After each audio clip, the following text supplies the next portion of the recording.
we got like 600, 500,000 to walk to do a track. I don't think that's happening today. So today, I think a producer has to rely on their catalog, they publishing. But the beauty about it, I think, it's up to you. I took an admin deal, which, you know. What's that? It's like, well, I still own my publish, but they administrate it and they collect my checks. But they would take like a 80-30 split instead of 50-50 or something like that. It's really, a publishing deal is not harmful to, you know. I think people used to put bad stigmatas on them back in the day because the world changed. But I think as a producer, keep building your catalog, cash out, because the multiple keeps going down. So if you got if you say, I'm going to hold on. So I said, well, if it's a 10X, man, you better go ahead and cash out and build you another catalog. Because if you're making $500,000 a year on your publishing, they're going to 10X that. So you better as well, and some people might 14X it. You know what I'm saying? You might as well take that cash. I think people need to follow the business structure when it comes to publishing on the multiples of how much they paying you per your deal. Yeah, we got Tim talking about multiples now. This is I can't believe I'm doing this shit. This is getting better. Legendary. So, speaking of multiples, and I'm glad you brought up catalogs, we're in an era where we're seeing legacy artists now sell their catalogs. Yeah. So what are your thoughts on that from a producer standpoint? Because I know as an artist, that's your song, but as a producer, I mean, you have royalties, percentages of the song. So how does it work, and what are your thoughts? Well, you know, like I sold my catalog, I sold mine. I think it's what you work hard for, you know what I'm saying? So it's like you got 50% of the song, the artist got 50% of the song. I know you saw Justin sold his. It's really like I want to say like it's like you building up this equity of yourself as a producer, and like you're going to, as a producer, you're going there and they'll be like, oh, you got Drake top 10, blah, blah, blah, screaming this. So say if it's Tay Key or somebody, if he got 50%, that 50% of that song is screaming a billion, that thing going crazy. You know what I'm saying? So a lot of producers now are making, you know, the streaming base, they're making, publishing money is good right now. I think it's good. You know what's so crazy is that when people started selling their catalogs, their masters, and their publishing, a lot of people was like, that's a bad idea. And I was kind of like believing that until we did an interview with somebody in London, and they were like, you got to look at it like a startup company. Like Elon Musk sold PayPal for $200 million, flipped that into almost $1 trillion with SpaceX and Tesla. So it's like, it's a liquidation event. And interviewing Irv Gotti, and where Irv sold his catalog for $100 million, and he was like, look, I was probably making $500,000 a year from my catalog. He's like, you know how long it would have taken me to actually have enough money to do what I need to do? Now I get $100 million at one time. Yeah. Now I can try to build an empire to get to that billion. Basically, it's just really you betting on yourself. That's why I tell creators, never stop creating. Just keep putting it out. Keep putting it out. Build your page, because right now you got the tools in your own pocket. You don't need all this extracurricular shit. You just got to believe in yourself and start doing the paperwork. You got to have a good lawyer. Go through, and a lawyer's going to tell you, educate you on how to sign your songs up with ASCAP, the copyrights, do all of that. And don't wait on getting signed to a major. Start now. That's why right here, United Masters, it's independency. Because you can build that. All that counts to when you go to sell your catalog, or Warner Chappell or UMG Publishing come to you. All that's gonna tally up. You know what I'm saying? They're gonna be like, oh, I want to do this. I give you $5 million for your catalog right now. They do the math. They say you making this quarterly. It's important to just say, you know what? I could do this again. I'm a cash out so I can go build something else. That's all it really is. It's you build up your business to go get some money that you earn. It's gonna take, because if you wait on publishing, they pay out quarterly. So why not, like your man said, just take the $100 million. Why sit on it? What are you doing? Like that might don't be there tomorrow. Something can happen in the world where everything collapsed. Look what's happened with Sam with the FTX. Anything can happen. So you better take that money. If somebody gonna offer you a multiple of 14 and everybody giving you 12, don't be no dummy now. That's what he was saying. He got 26. 26, yeah, it was crazy. He couldn't crazy. believe it. Yeah, so you talked about, you said you sold your catalog. And so one of the things that Irv was saying to us was just like, yeah, they're taking the things I did 20 years ago. That doesn't mean I can't create now. And exactly. So I want to, in your space now, because, I mean, we got Diamond Records under the catalog. We got Missy, obviously. We got Justin Timberlake, obviously the J Records. Are you still passionate about making the music and creating more of a catalog? Or are we focused on this startup company you got called Versus? I'm focused on my 2 startup companies. This startup company, Beat Club, because I consider myself the Amazon of beats. I'm creating a store where I go out and help every creator. I lend my sound to everybody. What keeps me hot is keeping a young nigga beside me, a young hot producer, young people beside me. So I'm more about building a community now. That's how I'm producing. It could be her. She could be the hottest producer right now. And I'm telling you, yo, Future, where you at? You need to fuck with her. So guess what?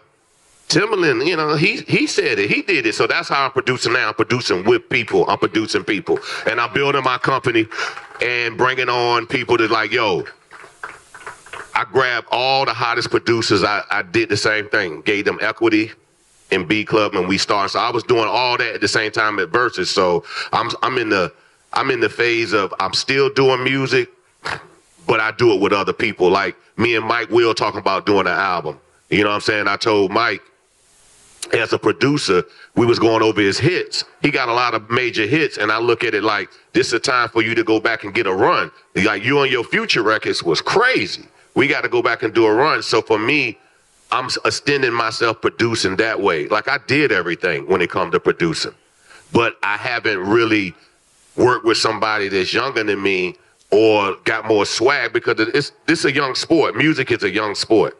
So for me, I try to find young talent and give my Timbo swag to it along with they swag. Like I'll give you a prime example that I fall in the background. First Class, that was my peoples. That was my producers who did Jack Harlow. I put them in the room. I said, do this. We should do this. Should we sample this? He said, Timbo, what you think? Oh, First Class was a hit back then. It's going to be a hit now. So they messed with it. Angel sent it to me. And I'm like, that thing good. I told Jack. He said, yo, can I get Justin? Like, I'm the guy that's producing in a different way. Like, from the background, taking my credit. Because I feel like when we did Versus, and I love having the company bigger than who I am. Versus is bigger than me. So I just want to build brands that are bigger than me. Like, oh, man. That's Timbo shit. But I don't care about being in the forefront. I want to learn because I feel like my whole career as a producer being hot, I didn't really learn nothing.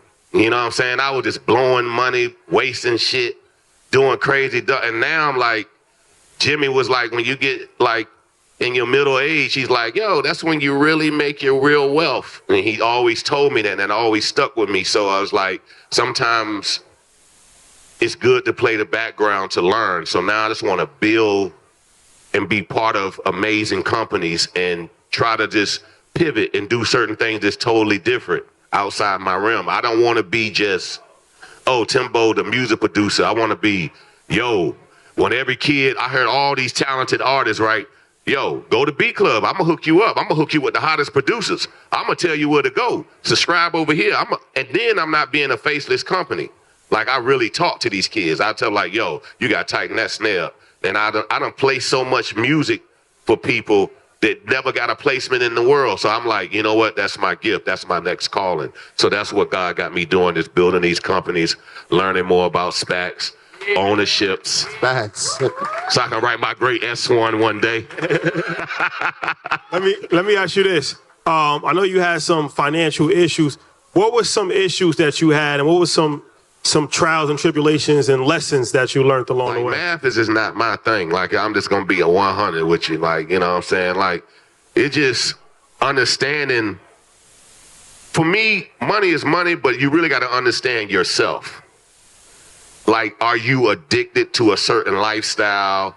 Do you want to chase certain things? You just got to be calm. If you calm, your money will stay in your bank account, and then you can really learn. So I had to learn how to be just calm. You know what I'm saying? Like go see a watch, because my homeboy brought a watch, knowing my money ain't like his money. Why the fuck I'm buying this watch? Oh, shit. Now I got to go over here, figure out how I'm going to pay for or get the money because I'm trying to overextend myself over things that really don't excite me. So what I learned about finances is really learning yourself. And then once you learn yourself that you know you and be patient on things. Like I had to learn how to be patient instead of like, let me go buy that, instead of asking questions, multiple questions like, would you do that? Would you not do that? Because I used to have the attitude, fuck it, I'm doing it. Then I do it, it all go bad. And I just wasted money, just gone down the drain. So now I ask 1,000 questions. And people like, here go Tim, asking 1,000 questions. You damn right, because I ain't spending this money no more. It's hard to get it, and especially when you're in a pivot point. I really learned that you really got to have willpower not to be, because when you're building a company, you can't do everything that your homeboys do. You got to be eyes on. You got to be head in first. I listened to a story with Elon Musk when he said he slept on the floor for 3 years at Tesla. That to me is crazy. To me, that's how I want to be. Like he sacrificed so where he can be today. So sometimes you got to sacrifice a little bit of fun and pleasure that you might can do and just really be on your hustle and grind. And for me, when it comes to money, I just try to say, well, I don't want to go do this. I don't need to go spend. I just want to, what do I like to do? Okay, I like to travel. Okay, how much do I set a budget for traveling? I want to travel here. But first, I never would do those things. But now I had to get comfortable with myself and really purge myself of all these uncleanliness things that I would get myself into. So I had to do a little, and it's hard, you know what I'm saying? Because everybody, you want to show off your fruits of your labor, but sometimes if you build in something I learned, my friend told me, the goal is greater than the moment. So I learned how to have less moments and keep my goal in front of me.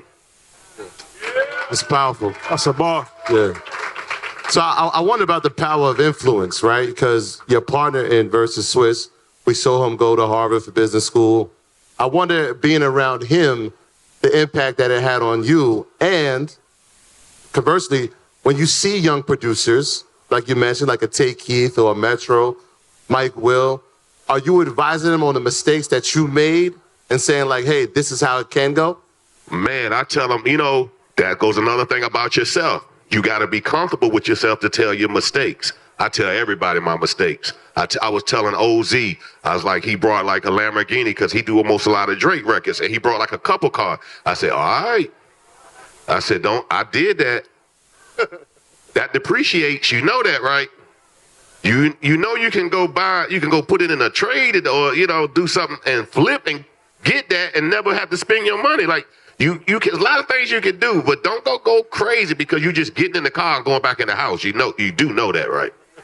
You do know, you don't need 5 of them or 3 of them, you know what I'm saying? Like, what are we doing? So I try to tell people, say, well, what did you do? I said, man, get the bag, fumble the bag, get the bag, fumble the bag. And you don't even realize you fumbling it because you so much captured. I call it like the lotus flower, where you just in this room, just draining you, and you just draining. And when you go out, you be like, where my shit go?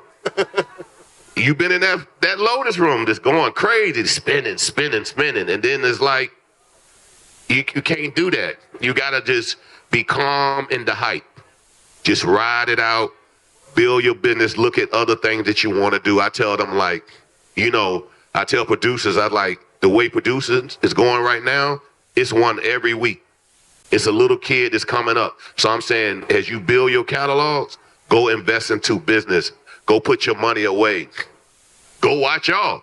You need to invest into y'all. Y'all need to have like a fundraise to help these people to put their money in to invest in for them, because that's what's missing. People will get all this lump sum of money, but the gatekeepers don't let us in. And that's another thing too. So it's like, sometimes like these higher ups when they won't give you the tips, or you should invest in this. You got to be in a circle. So what I tell people, try to get in those circles. Go to the events that you think is not valuable because it ain't the strip club, it ain't this. But guess what? Go to that banking event. Because guess what? That banking event gonna get you a lot of money and gonna save you a lot of money. Yeah, just go to InvestFest. This is probably the best place. Yeah. That's the best. So you're right. You don't want to go to the party, live or the banking event. I'm going to the banking event. It's a mixture of both. You got the strip clubs, you got education, you got entertainment. We got it all. Support black businesses. So let me ask you this on a producer side. Back to that for a minute. Clearing records. I want to know from two sides because I'm sure you had to clear samples, but now you're in people probably sampling your catalog, right? So we've heard stories where it's like I think ASAP Ferg is paying Juicy J 80% of his publishing for that one. He just used one bar. So it's like it's just so crazy. So talk about sample. I know a lot of artists made mistakes. Didn't go through, didn't get the sample cleared, and then they got to pay 100% of their publishing because there's issues on that. I mean, like Prince don't really clear no samples. A lot of people, I mean, sampling is it's your art. Everybody's different. Juicy J, that's how he handles it. If you're going to sample mine, I'm taking 50 off top. You know, that's your right because he owned the catalog. But when trying to get it cleared, sometimes it could be a hassle, but for the most part, it's not. I mean, for the most part, people really love the art and they clear it, but they're going to take their publishing. You know what I'm saying? Like, that just, you work hard for that. You know what I'm saying? Like, if somebody remake one of my songs, I got to get my published because that song it's going to be a hit today. So it's only right I get 10 or 15%.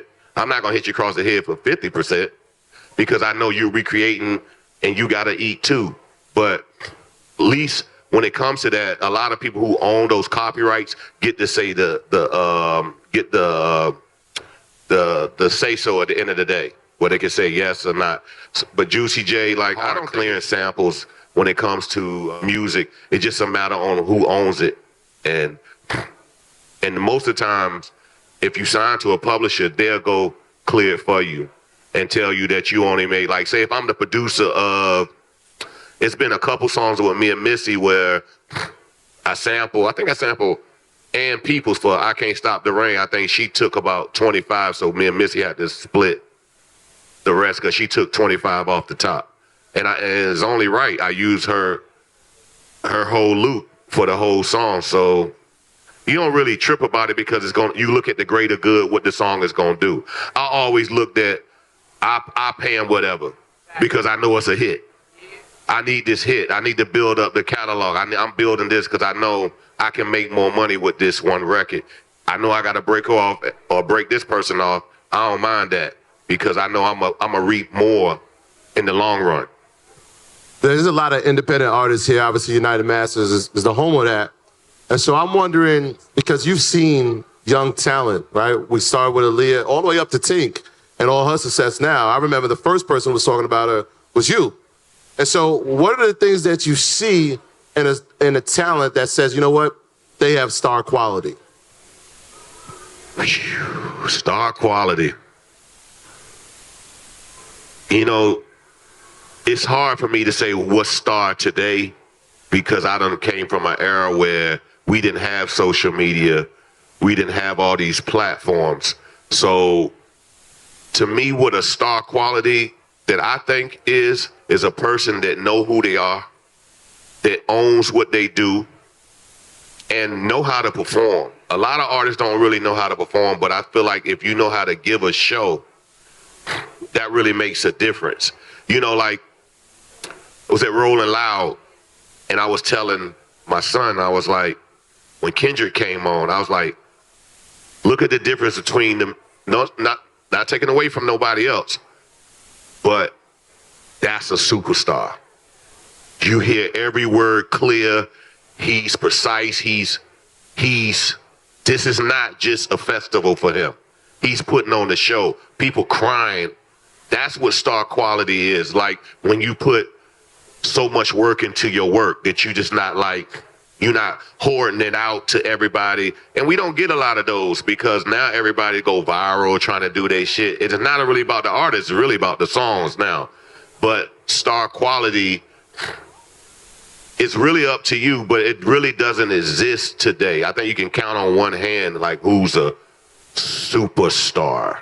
But then some people would disagree and be like, because this person a superstar and they own right. So it's like, it's kind of hard to say what superstar. I like to say the elite now. I don't even say superstar.